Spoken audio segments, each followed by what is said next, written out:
Hi friends, എല്ലാവർക്കും എൻ്റെ ചാനലിലേക്ക് സ്വാഗതം. ഞാനിന്ന് കോളിഫ്ലവർ കൊണ്ടൊരു നല്ല ഫ്രൈ ആണ് ഉണ്ടാക്കാൻ പോകുന്നത്. അത് നിങ്ങൾക്ക് കൂടി പരിചയപ്പെടുത്താം. കോളിഫ്ലവർ എങ്ങനെ വൃത്തിയായിട്ട് ക്ലീൻ ചെയ്യണമെന്നുള്ളതാണ് ഞാൻ ഇന്ന് പ്രധാനമായിട്ട് കാണിച്ചു തരുന്നത്. കോളിഫ്ലവർ എല്ലാം നല്ല വൃത്തിയായിട്ട് അരിഞ്ഞ് കുറേ നേരം ഞാൻ ഉപ്പും മഞ്ഞളുള്ള വെള്ളത്തിലിട്ട് അതിന് ശേഷം നല്ല വെള്ളത്തിൽ കഴുകിയെടുത്തതാണിത്. ഇനി അതിന് വേണ്ടുന്ന ചേരുവകളാണ്: മുളക് പൊടി, ഇത് ഇച്ചിരി പുതിനയില അരച്ചതാണ്, വെളുത്തുള്ളി, ഇഞ്ചി, ഉപ്പ്, മസാല. ഇനി നമുക്ക് വേണ്ടുന്നത് ഒരു 2 സ്പൂൺ അരിപ്പൊടി എടുക്കുന്നുണ്ട്. ഇത് കടലമാവാണ്. നമുക്ക് അത്രയും കഷ്ണം പെരളാൻ വേണ്ടിയുള്ള മാവ് എടുക്കുന്നുണ്ട്. ഇത് നല്ലതായിട്ടൊന്ന് ഇളക്കി യോജിപ്പിക്കാം. എല്ലാം നല്ലപോലെ നമ്മൾ ഇളക്കി യോജിപ്പിച്ചിട്ടുണ്ട്. വേണമെങ്കിൽ ഈ സമയത്ത് ഒരു മുട്ട പൊട്ടിച്ചൊഴിക്കാവുന്നതാണ്, മുട്ട വേണ്ടുന്നവർക്ക്. ഞാനിവിടെ മുട്ട എടുക്കുന്നില്ല ഇപ്പം. ഇനി നമുക്ക് ഇതിലേക്ക് കോളിഫ്ലവർ അരച്ചിട്ട് കൊടുക്കാം.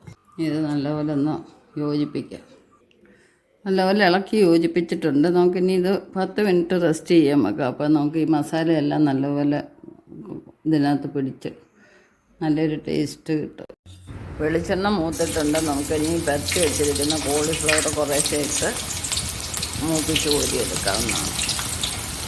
ഇത് വളരെ പെട്ടെന്ന് തന്നെ മൂത്ത് കിട്ടും. നമുക്കിത് ചോറിൻ്റെ കൂടെയും വെറുതെ സ്നാക്സായിട്ടും കഴിക്കാവുന്നതാണ്.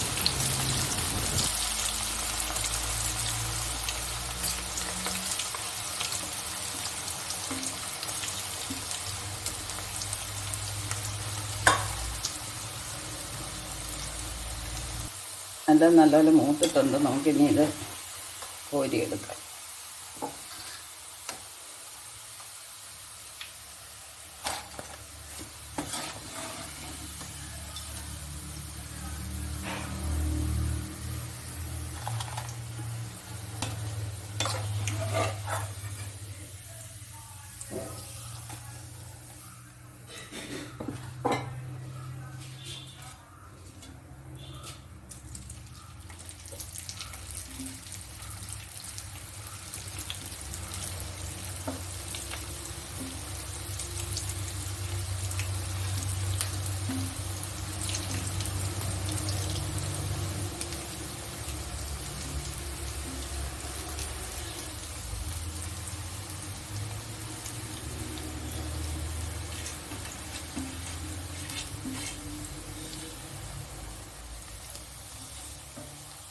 എല്ലാം നല്ലപോലെ ഫ്രൈ ആക്കി എടുത്തിട്ടുണ്ട്.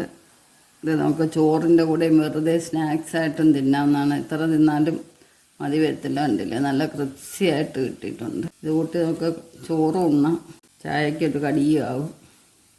ഉണ്ടല്ലേ. അപ്പോൾ എല്ലാവർക്കും ഈ വീഡിയോ ഇഷ്ടപ്പെട്ടെന്ന് വിചാരിക്കുന്നു. നെക്സ്റ്റ് ഒരു വെറൈറ്റി ആയിട്ട് അടുത്ത വീഡിയോ കാണാം. ശുഭദിനം ആശംസിച്ചുകൊണ്ട് ഒന്ന് കഴിച്ചു നോക്കട്ടെ. നല്ല ക്രിസ്പി ആയിട്ടുണ്ട്.